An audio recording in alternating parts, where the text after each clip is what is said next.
Selamat pagi pemirsa, apa kabar Anda di hari ini? Senang sekali kami dapat kembali menjumpai Anda dalam Berita Papua pagi ini. Bersama saya Cynthia Delima, sejumlah informasi penting dan menarik telah berhasil dihimpun tim redaksi dan akan kami hadirkan untuk Anda. Berikut 3 di antaranya. Berpatroli di pedalaman Kabupaten Pegunungan Bintang, tentara temukan ladang ganja.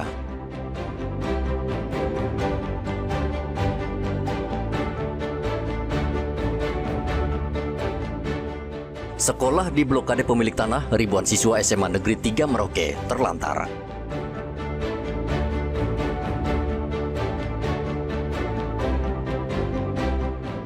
Selundupkan ganja dari Papua Nugini ke Indonesia, 6 pemuda diringkus polisi.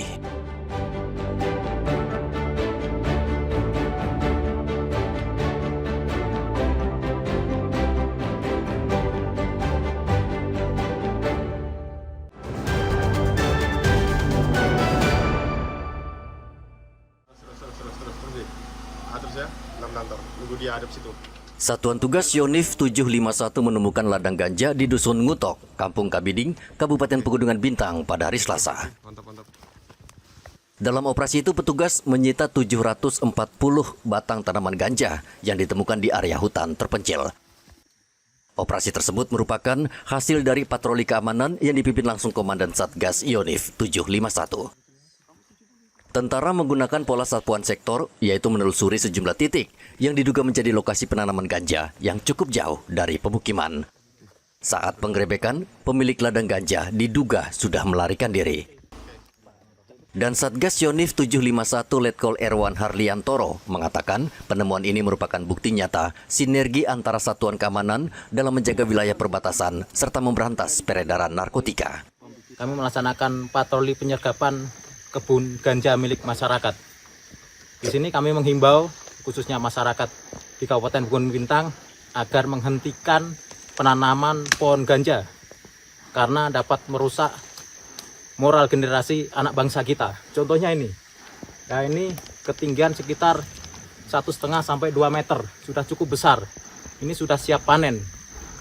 Kalau hal ini terus dilaksanakan oleh masyarakat atau oknum-oknum yang kurang bertanggung jawab, maka akan sangat merusak generasi-generasi muda kita. Kami mohon sekali lagi untuk segera dihentikan penanaman pohon ganja di Kabupaten Pegunungan Bintang. Ganja tersebut akan diserahkan ke Polres Pegunungan Bintang. Tentara mengimbau warga tidak menanam ganja karena mereka bersama kepolisian tidak mengampuni siapapun yang kedapatan menanam atau mengedarkan barang terlarang itu. Hendra dan Riantonai melaporkan dari Pegunungan Bintang, Papua Pegunungan.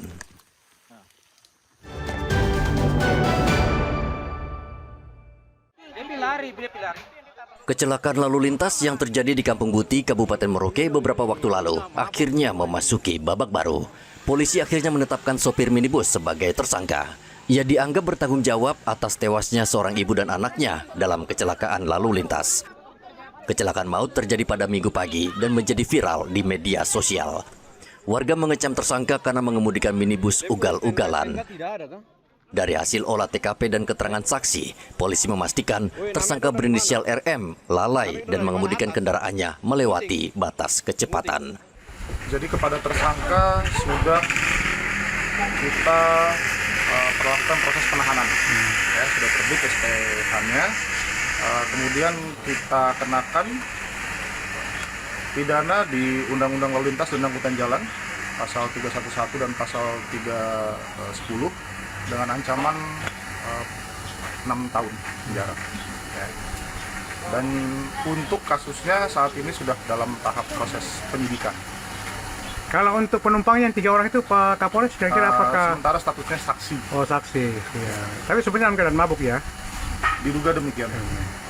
Kecelakaan di Jalan Arafura Buti mengakibatkan 2 orang tewas, yaitu seorang ibu dan anaknya. Kecelakaan tepat di depan Gereja Buti. Saat kejadian, mobil menyenggol kendaraan yang sedang parkir di bahu jalan.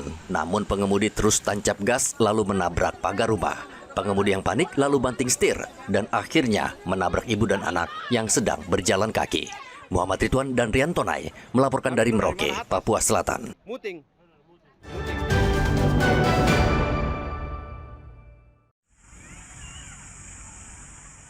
Upacara peringatan Hari Santri Nasional ke-11 tahun 2025 di Kabupaten Merauke berlangsung hikmat pada hari Rabu. Kegiatan berlangsung di lapangan Kapsul Waktu Merauke dan dihadiri ribuan santri dari berbagai pesantren dan lembaga pendidikan Islam. Wakil Bupati Merauke Faujuni Haya bertindak selaku inspektur upacara dalam momen peringatan Hari Santri Nasional ke-11.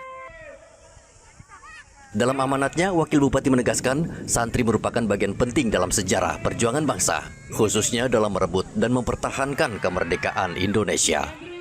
Ia juga mengatakan santri adalah potensi dan aset bangsa yang terus dikembangkan agar menjadi garda terdepan dalam membangun negeri. Kegiatan hari ini tentu tidak hanya sekedar kegiatan biasa, tetapi bagian dari refleksi kemerdekaan kita semua.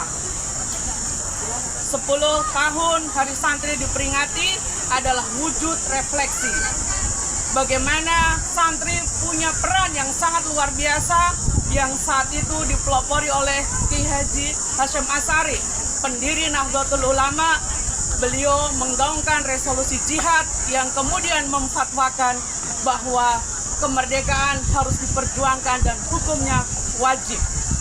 Nah, keterlibatan santri tentu sangat luar biasa dengan berbagai hal yang dilakukan dan juga santri punya peran-perannya yang sangat strategis saat ini.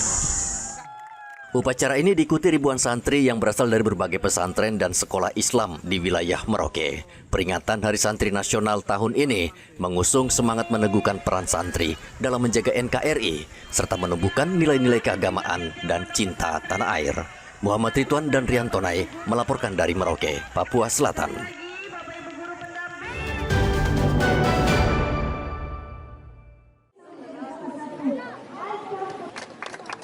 Para penggemar ikan berkumpul di pantai WTC Waisai, ibu kota Raja Ampat.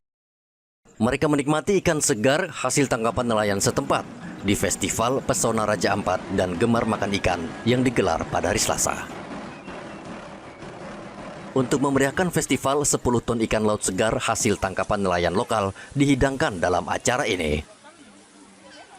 Sebelum acara bakar ikan bersama berlangsung, tampil sejumlah acara hiburan tarian adat dan lagu-lagu khas Raja Ampat yang dibawakan para pemuda setempat untuk memeriahkan suasana.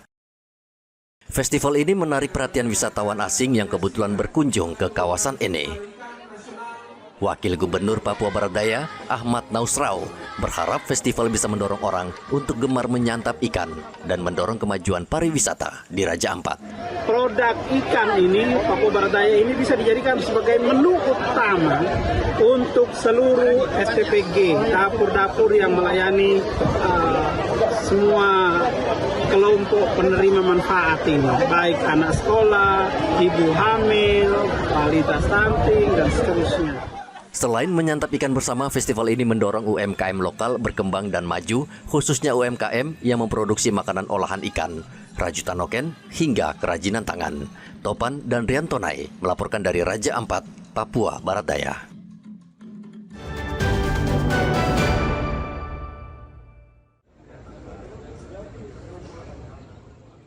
Aksesoris ini merupakan bagian dari satwa langka yang dilindungi.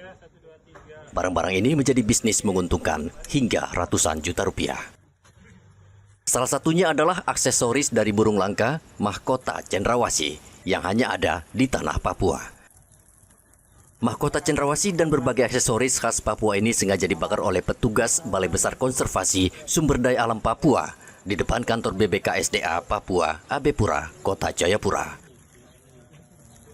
54 satwa awetan dibakar setelah petugas gabungan menyitanya dari penjual dan pemburu satwa.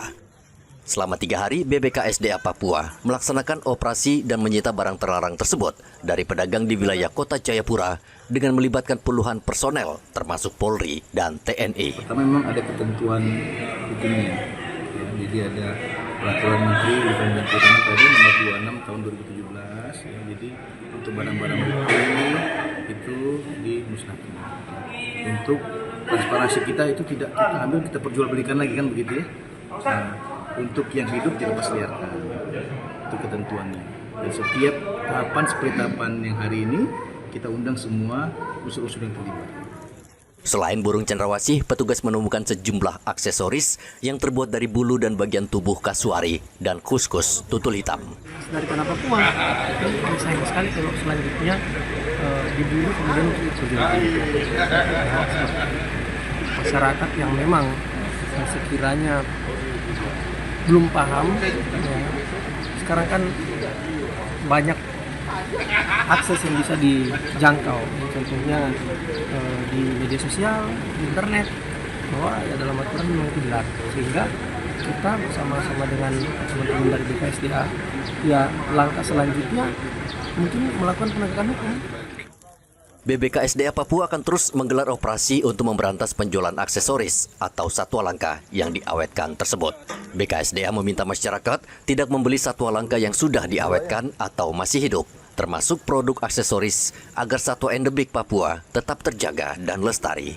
Rian Tonai melaporkan dari Kota Jayapura, Papua.